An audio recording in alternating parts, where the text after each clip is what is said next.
This night had everything, didn't It really did. It had our guys coming back, which was really big. And, the best thing about our guys is we didn't want to talk too much about storylines, but the biggest storyline really was Dane Dobie. That was a big part of our conversation before the game was, play the way Dane played. You know what I mean? He paved the way for a lot of guys that never seen him play that are in the dressing room that are playing the National Lacrosse League because of a guy like Dane Dobie. He comes out west, he plays all his junior out there and stays out west and plays a lot of senior lacrosse, and then comes to Calgary and then, even goes down to San Diego for a bit and comes back. It's just an amazing, amazing story, and he's got such heart. And we said, the best way to honor an old school warrior, a friend, a brother is to play as hard as you can for him, just in the fact that, that's how he would have done it. So we honored him with our best effort and fortunate enough to get the win. Speaking of old school, how about one of his best friends coming out and having a night like that? Yeah, you know what? They're so tight. They are best buddies, and it couldn't have been any better to have Dix get that big goal. And I know Dobes is probably pissed, but deep down inside, maybe a little smile because him and Curtis are so tight. They spent a lot of years together, and they had bloody Denise together. They won championships together. They cried together, and they'll be bringing up their families together that tight. So super special, and it's a great bond, and it's all because of the game of lacrosse. And really, from the Roughnecks organization did a really good job of having those two guys together for a long time, and it really shows off the floor. This truly was a bend, don't break night. You guys you had them on their heels for a little bit, and they kind of came back, but you found a way to get it done at the end. You know what? That team's got a lot of heart. But Dobes is there. Shoots an old school guy that won a lot of championships, and he's not that team's not going to quit on him during a game. And they did a really good job there. And I thought Walshy was exceptional. For a young guy, his mental fortitude, toughness between the ears was really good. And you're looking down the other end at arguably the best goalie in the National Lacrosse League. And every time he makes a big save, Walshy kept on coming back with a big save. And it was just a matter of time that one would go in. And fortunate enough, it was us. We talk about preparation, and you had the team go hard yesterday at practice. How important was that, given that you'd been off for 3 weeks coming to a game like this? I think it was very important because we were able to build a 10-5 lead, and I think we got a little tired at the end, but that's not just because of lack of effort. That's just 3 weeks off. You're going to push and you're going to kind of hit that climax and you're going to kind of tailor off, but we just wanted to make sure that we possessed the ball. We did not want to have a track meet, and special teams is really big in the National Lacrosse League, and they were 1 for 5 on the power play. We were 5 for 6, and we were fortunate enough to get a couple shorties too. So winning the special teams game is super important in the National Lacrosse League, and that's one of our focuses, and so it was nice for us to win that. This game was on national TV tonight, and it sets up nicely to come back home for country night, because we know always a big crowd there, but that was an exciting game tonight to watch. It really was. It's a great product. Someone said the other night, if you bring a hockey fan to a lacrosse game, they're going to be a lacrosse fan. And we just have to get eyeballs on it. And TSN does a great job. Their game time presentations are exceptional.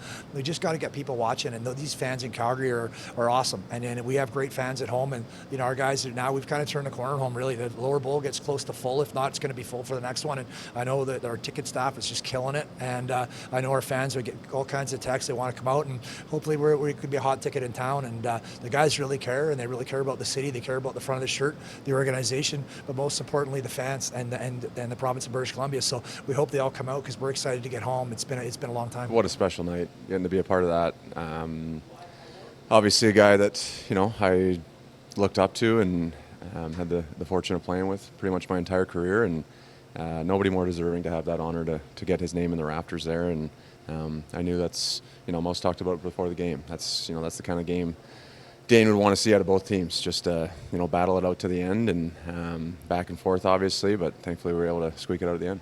I got emotional watching it. I mean, you're his best friend, and then you have to go play lacrosse after that. So you're the pro. Tell us how you temper your enthusiasm at that point and get down to business. Yeah, it's tough. It's tough. Obviously, I got to run over and give him and his family a hug, and his daughter was crying, so I got a little teary-eyed there. But that's just part of the game, part of being a professional athlete and kind of flipping the switch. But no, like I said, it was just, I'm really grateful that I got to, they did it when we were here, and I got to be a part of that. A lot of times, bend don't break is just a mantra. It's just tonight it was truly a bend don't break. You guys had them on their heels for a little bit, and then they found a way to come back, and you got the one in overtime. So walk us through bend don't break and what that means to your team. Yeah, they're a gritty team. They don't like to think they're ever out of a game, and obviously they weren't tonight.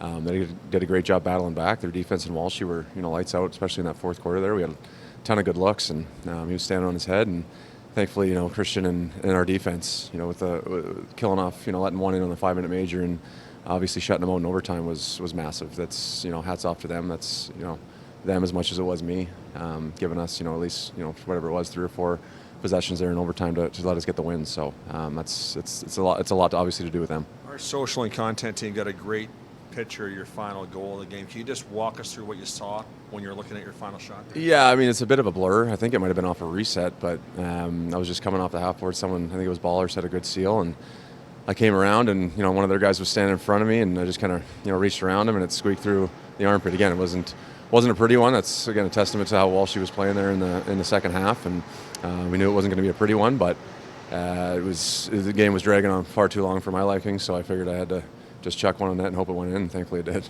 Lots of big nights for you through your career, and again, your friend goes in. Is this one of your bigger nights? I mean, there's a lot of lacrosse left to play, but this has to be a big night for you as well. As far as regular season goes, for sure, getting to come back here, and what a building, what a crowd. The atmosphere's electric as it always is, and just with everything that went on pregame and how the game turned out, it was pretty special.